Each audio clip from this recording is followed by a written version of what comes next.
Greetings, ladies and gentlemen, and welcome to this 20,000 plus subscriber special. I would like to thank everyone who has commented under, liked and shared my videos, and everyone who has subscribed to my channel. Thank you. So I had absolutely no intention of watching this episode of Game of Thrones, let alone doing a military analysis of it. I stopped watching Game of Thrones after the first season. However, many of you, both on YouTube and Twitter, asked me to look at this episode and give my opinion. So I've now watched the entire battle, and what on earth did I just watch? The incompetence is over 9,000.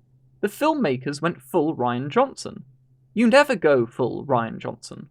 So just a few points before we jump in properly. I will not be analysing the individual heroics and actions of the heroes for two reasons. Firstly, because it is part of generic convention that heroes and main characters are able to survive things other men wouldn't, and pull off extraordinary feats. Although it must be said you can abuse this convention. And secondly, because Mauler did a very good job of it in his video, and I really cannot be bothered to devote time yelling plot armor and fake out death shot after shot. Before I move further, I'm indebted to Nova Flask, who is a big fan of this series and was kind enough to fill in some blanks for me when I started writing the script. Alright, before I begin analysing the actual battle, we need to consider something important: the objective. What is the objective of the Allied forces? We need to run over some established information. In the previous episodes, it was determined that White Walkers can raise the dead, have really powerful ice spears which can kill dragons, and when a White Walker is killed, the undead he has raised fall to pieces. Fire, obsidian, special steel blades, and dragon glass are also shown to be very effective against the White Walkers and their zombies. With this all in mind, the commanders of the armed forces of the living decide on an appropriate objective: kill the Night King, who is the leader of the White Walkers. They figure that the Night King is probably the one who raised all or most of the undead army, so if he is killed, the battle will be won.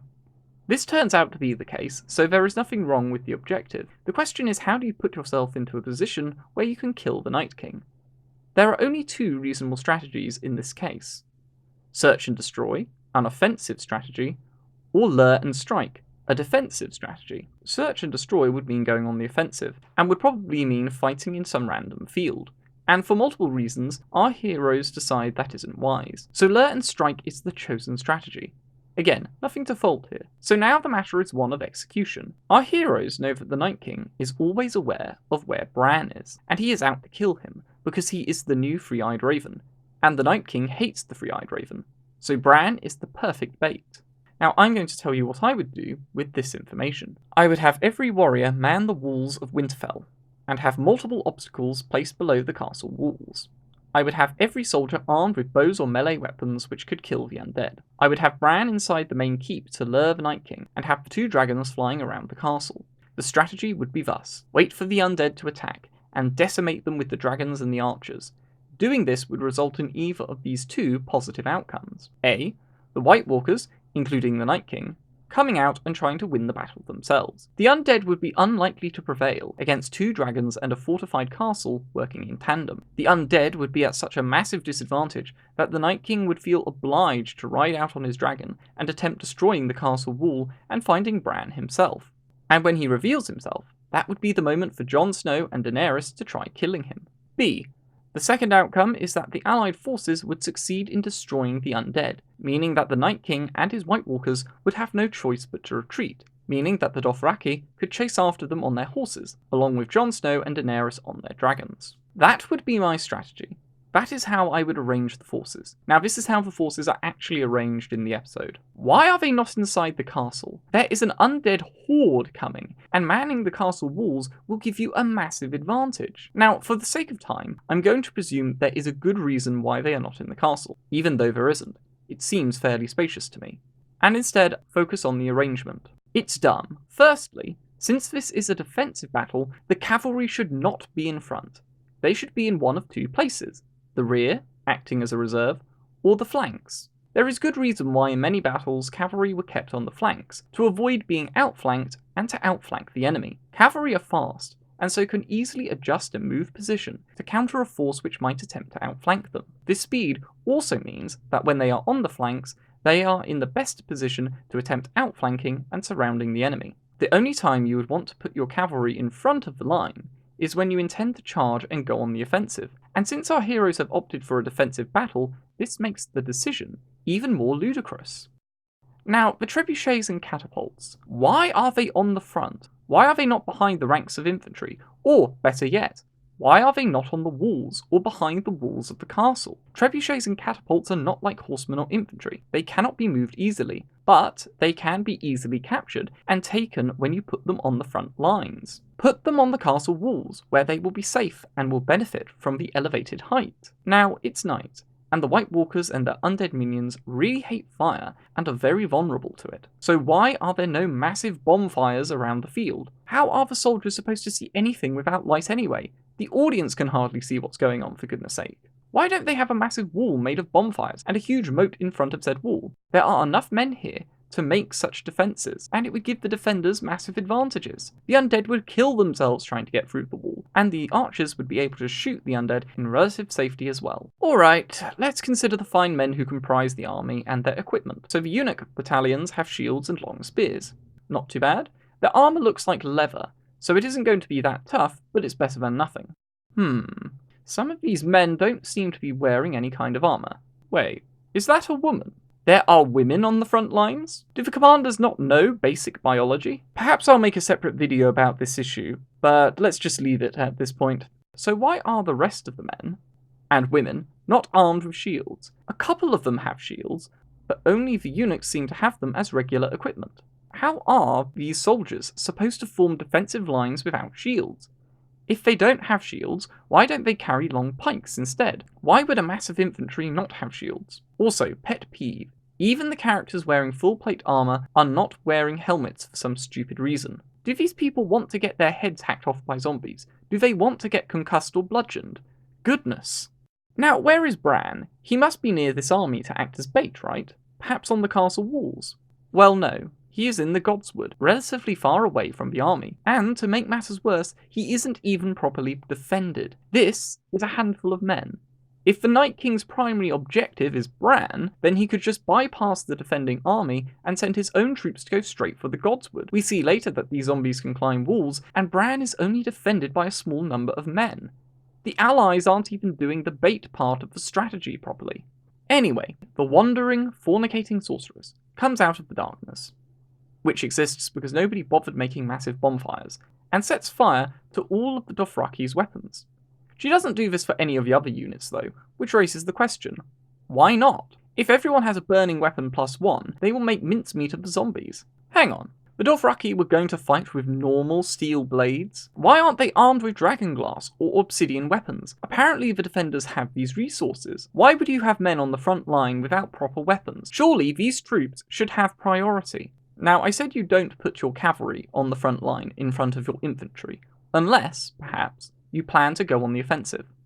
However, it is really dark, the enemy isn't visible, the ground itself isn't very visible, and the plan is to fight defensively. Surely the Dothraki are not going to charge. Surely... Oh. What? How do you know there isn't a massive pit waiting for you? How do you know there isn't a giant in their ranks? How do you know there isn't a small stone on the ground which could trip up your horse, which can't see it in the dark?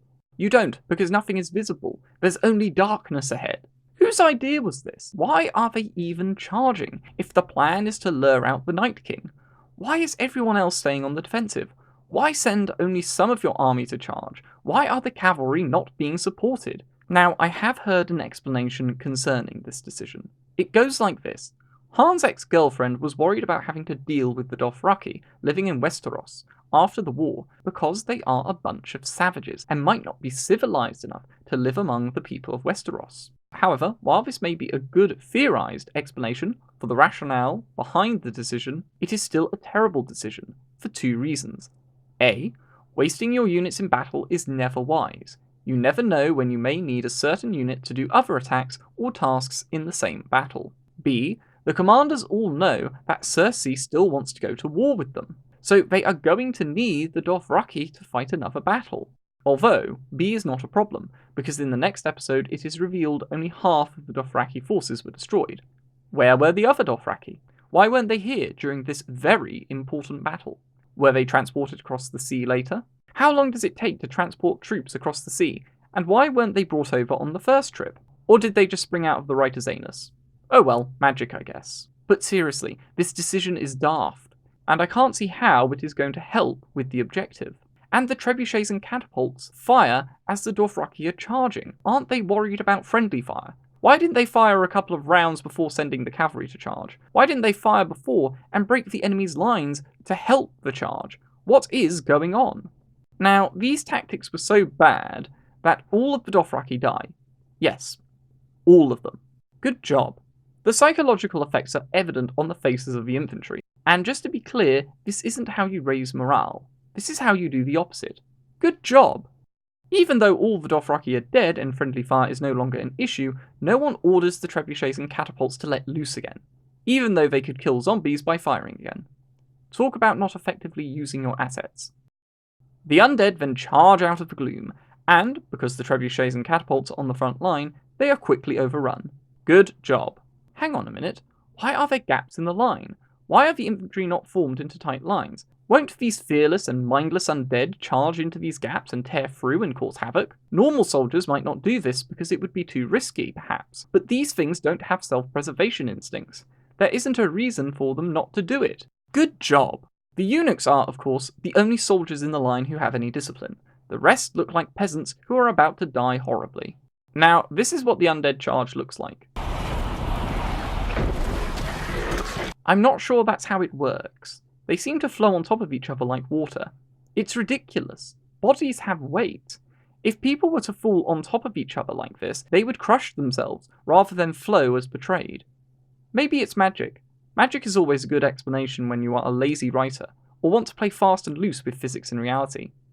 I do wonder if magic will explain why the commanders are so incompetent as well. Anyway, the eunuchs do okay, but the peasants start dying horribly. Then the dragons show up. Why weren't they used at the start of the battle? Why weren't the dragons used to light the path for the Dothraki? Why weren't the dragons used when the Dothraki died and the undead started charging? Why did Ignoramus and Han's ex-girlfriend wait all this time and allow their men and women to be slaughtered by the magical dead things? Good job! But maybe I should be less harsh. Ignoramus and Han's ex-girlfriend are here now, so this will be easy. Just keep burning the undead until there are none left, and then wait for Snowmaul to reveal himself. Wait, why are they flying away? Why? Are they going to try and find Snowmaul? Surely there is no need. If you keep destroying his forces, he will likely reveal himself on his dragon to try and change the course of the battle. There is no reason to try and find him. Even if you destroy all his forces, and he doesn't reveal himself and tries to retreat, you'll have a massive advantage, because then you can send your whole army to chase after him. I cannot see why Ignoramus and Han's ex are flying away and leaving their own forces to fight a difficult battle. It would be far better to stay behind and destroy the undead forces. The White Walkers call in a blizzard to confound the efforts of Han's ex-girlfriend and Ignoramus from finding the Night King. Why they didn't do this before to try and weaken the allied lines, I have no idea. Anyhow, everyone, men with plot armor and men without, start to panic in the face of the horde and charge towards the gate and beg to be let in while crying retreat. And yes, no one uses horns for signals, even though it would be more effective than shouting. Then a girl, yes, a girl, a child wearing armor, gives the order to open the gate. Why is a child in charge of anything military related? Who puts her in charge and why? I don't care if she is a noble. Put someone else in command. Tell her to give the command of her forces to someone else. How is a child supposed to be intelligent and mature enough to lead forces into battle? How is she supposed to have the relevant experience for this? The whole thing is absurd. Anyway, they start opening the gate. Now, when I was first watching this, I thought this idea was terrible, until I saw Mr. Ballless here give his eunuchs the order to stand their ground and cover the retreat. But this doesn't appear to have been planned. So Little Girl ordered the gates to be opened without even checking to see if someone was going to mount a rearguard action and stop the zombies from chasing the fleeing warriors. And let's be blunt, if they had to suddenly close the gates, they wouldn't be able to, because the passage would be blocked by panicked troops. This girl took a stupid risk. She should get on her knees and thank God that Mr. Ballless and the eunuchs were there to stop a rout from happening. All the peasants and plot-armoured people get through, and Mr. Ballless pulls up the drawbridge thing to plug up the stake wall, leaving many of his fellow eunuchs to die. Was it seriously impossible for even some of those men to join him. Anyway, the stake wall needs to be lit. Fortunately, it was planned that Han's ex-girlfriend would light it upon seeing a signal, but rather unfortunately, Han's ex cannot see the signal because of the blizzard. Ignoramus, who is at the Godswood during this entire scene, doesn't see it either, which is understandable because he is far away from the action. But what isn't understandable is how he wasn't in the area where the fight was taking place, so he could see what was happening and react to the situation. He should have been there burning up the undead. Look at him in this shot. He is right next to the grove, where there are precisely 0 enemies. How useless. So who goes to light it up? The fornicating sorceress, who has magical abilities with fire. So good choice. This is a serious situation. I'm sure she will be quick.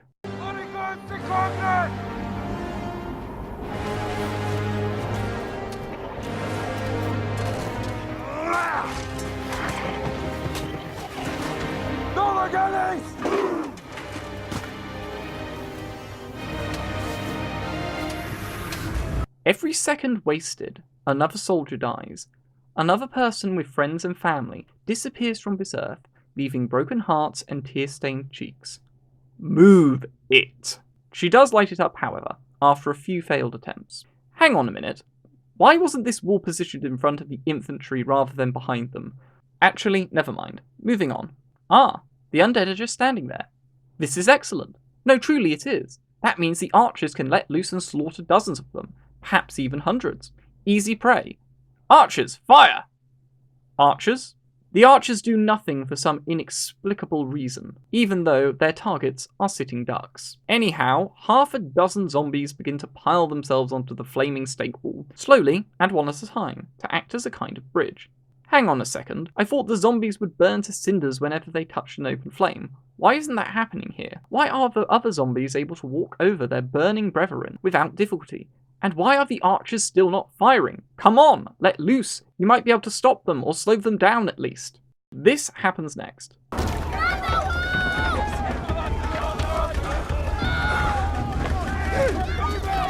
So, they didn't man the walls preemptively. You mean to tell us that everyone in Winterfell never expected the flaming stake wall to burn out?